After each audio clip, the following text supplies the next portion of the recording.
Yo, have a listen to this.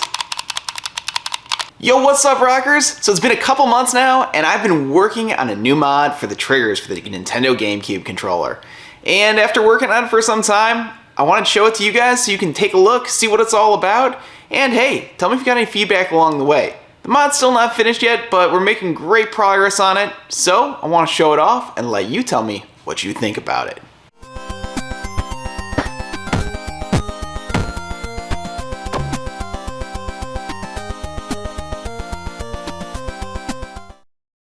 So before we get too far into this, I think it's important to talk about certain goals or objectives that I have.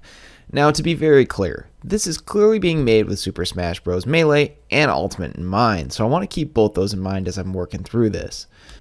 And that dovetails perfectly into my first two goals, which is one, I want it to be both compatible with Hard Shield and Light Shield in Melee, as well as work in Ultimate. The next two objectives go hand in hand, which is that I want to improve the mechanical function of the trigger, as well as shorten the overall trigger pull. And finally, this thing's got to be easy to install. Okay, with those objectives out of the way, let's get into how shielding actually works in Super Smash Bros. And here I've already stripped down a PCB for a controller, so we can probably get a little bit better of an idea of how this thing actually works. So, to kind of detail this out, there's basically two things that happens when you push down the slider button. One, you move this slider potentiometer up and down. And two, at the very bottom, you'll push this button. So this is called your digital press, and this is your slide potentiometer. This will output an analog voltage between 0, when you're all the way at the top, and 3.3 volts when you're all the way down at the bottom. And so the way the GameCube works is the microcontroller that's on the front will read the value coming off the slide potentiometer, and it'll read if this button's been clicked. Now, in terms of what that means from a gameplay standpoint, two very distinct and separate things happen when those two actions are performed. So, I've got a GameCube controller over here. When I push all the way down and activate the digital press, I get my hard shield. However, if I only push a little bit down, I get what's called a light shield. So in this case, to get a light shield, I'm only pushing down partially, which means I'm not registering the full digital press, and I'm only putting a certain amount of voltage through that slider potentiometer that we saw earlier. Okay, so like we showed in Super Smash Bros. Melee, you have two different shield modes. Now we're taking a look at Ultimate, and you're going to see a similar phenomenon over here. However, interestingly, if you push all the way down for the digital press, it will not register shield on Link over here. The only way to register shield is pushing the slider potentiometer about halfway down. And that's what generates the shield. So you can see I'm only pushing about halfway down. And boom, there it is. Now, of course, if I push all the way down, I'll still hard shield. But the digital press is not what's activating the shield. It's really just a certain analog value on that slider potentiometer that makes shield appear. So with those observations in mind, I went ahead and built some circuits to go ahead and make this thing work.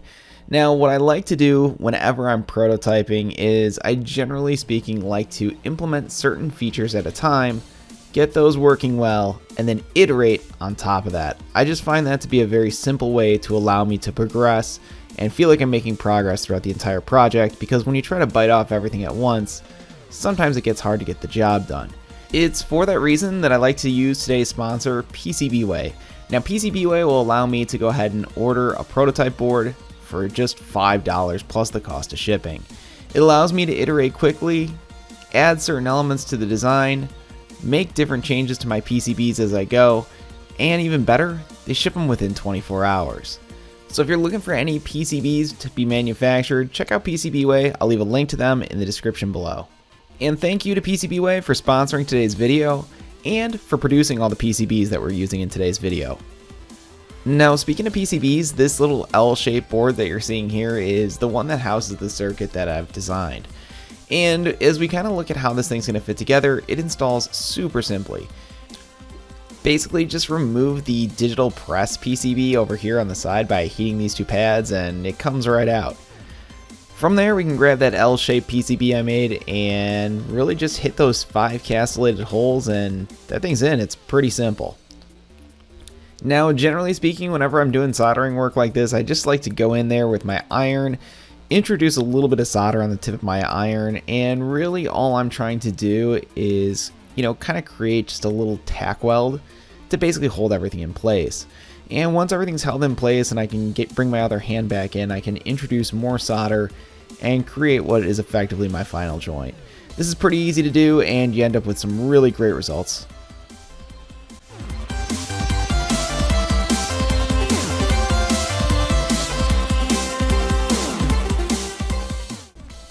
Okay, we're going to turn our attention back to that digital trigger press PCB that we removed earlier, and simply put, we're going to install it to this PCB that I made by just soldering the two leads to these 2 points right here. Now, the beauty of the way this works is it actually doesn't matter where you solder it, because once the 2 points are shorted together, upon the button push, it'll activate the circuit. So anyway, get these tacked in real quick, pretty easy to do, and we should be pretty much all finished with the soldering.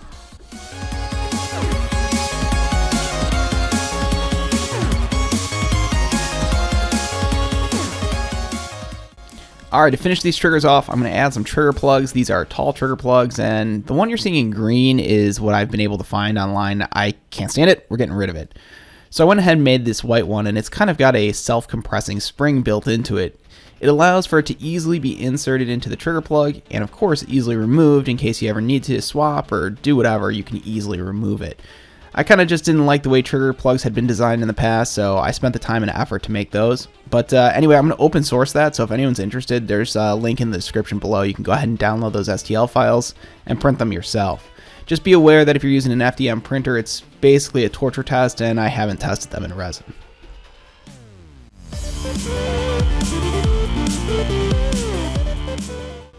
Okay, with all that complete, I'm just going to cut a little triangle notch into the side of this rumble bracket, and really this is just to allow the wire to flow through for the digital press button to accommodate its new location. From there, just slot that rumble bracket back on and we should be pretty much good to go. So anyway, here's what it kind of sounds like when you're listening to the sound and as well as the actual press of both the L and R. The L has the long trigger plug in there, and the R is completely stock.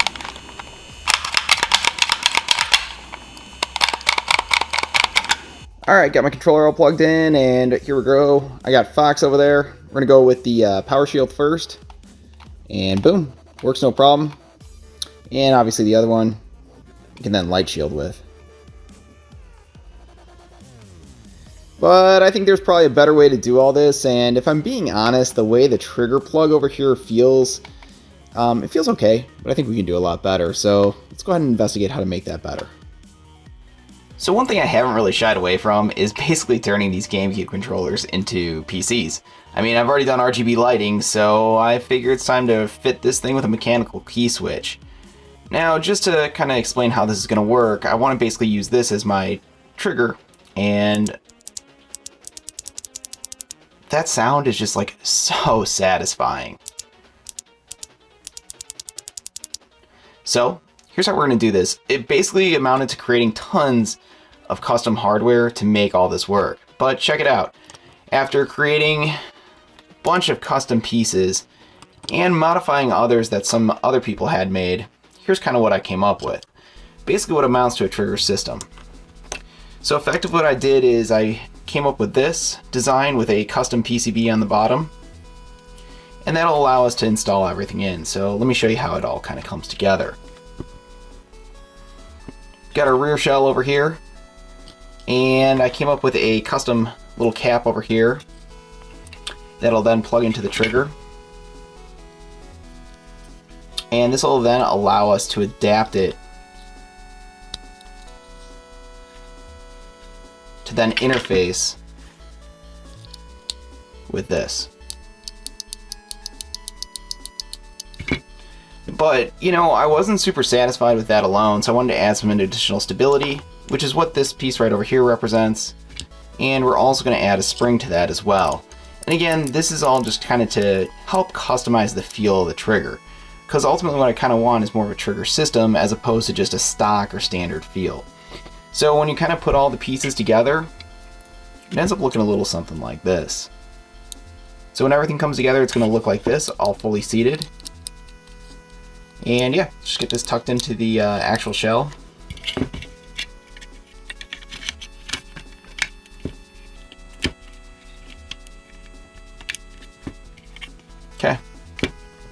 Then we just put this back on.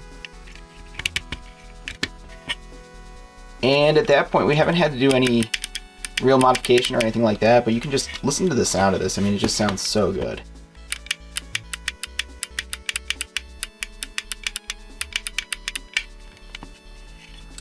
So what I'm going to do is put this all together, and yeah, should be in pretty good shape at this point.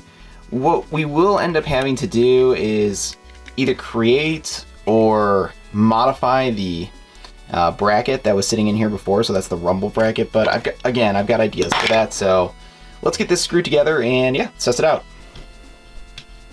Alright, so the biggest difference that you got between these two is, if you recall before, to these two pads I had soldered the digital press, and all I'm going to do for this to allow the mechanical keyboard trigger to work the way I had set up is I'm just going to go ahead and pre-tin those, and all we're going to do is solder on this wire right here. It's very simple, 2 solder points, just the same as before, and I'm going to just angle this up a little bit. I'm going to start with this top one. There you go, get a nice solid joint there, and one more right here. Yep, just like that. And from there we're pretty much done. We're just going to drop this into the shell and wrap this cable around the board just like that, and literally just plug it in. Should be pretty simple, so yeah, let's go ahead and get this thing back assembled and let's test it.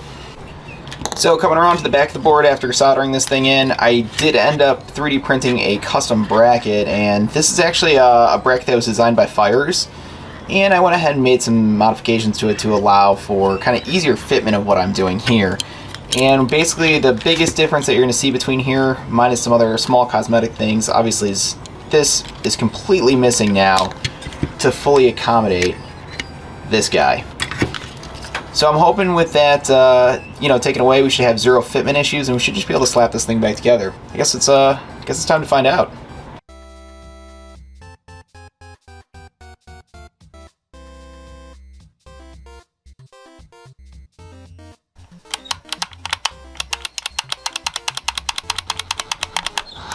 Yee.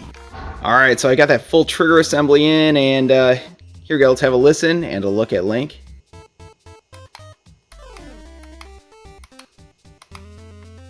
And what I can tell you is, man, this thing is short. It feels good. I mean, it's like...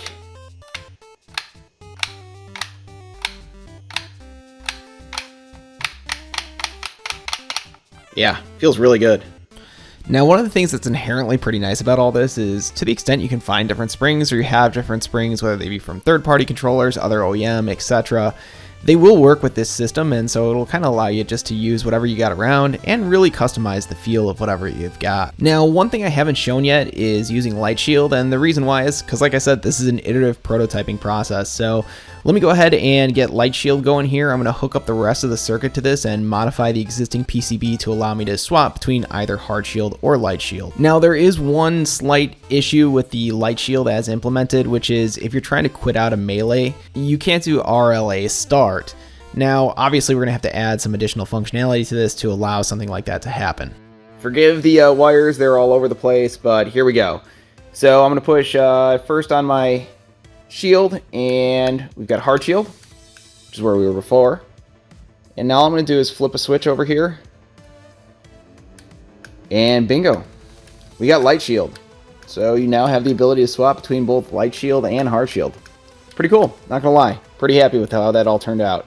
So in the next version of the board, we're going to be able to implement multiple switches to allow you to flip-flop between Light Shield or Hard Shield, and it'll also work in Ultimate. Well, now that I've shown you what I've been working on, it's time for you guys to tell me what you think. Because I want to know how I can make this as good as possible, and I know I'm not thinking of every single different possibility that's out there. So if you got any feedback for me, please let me know in the comments below, and let me know what you're thinking if you're looking forward to it, or even if you just have some ideas on how I can make it either easier to install or give it some better functionality. Like I said, curious to know what you guys have to think, so let me know in the comments below, and obviously I'll keep you all posted on, when this thing's actually complete. So anyway, thanks so much for watching. Give me a comment, like, and subscribe if you're enjoying it, and I'll catch you guys for the next one here soon. I also want to give a quick shout out and thank you to K-Willie, Evil Lab, Gino, Rogueport, and Fires. You guys have been instrumental to providing me both feedback along the way, as well as helping motivate me for this project, so thank you guys so much for your help.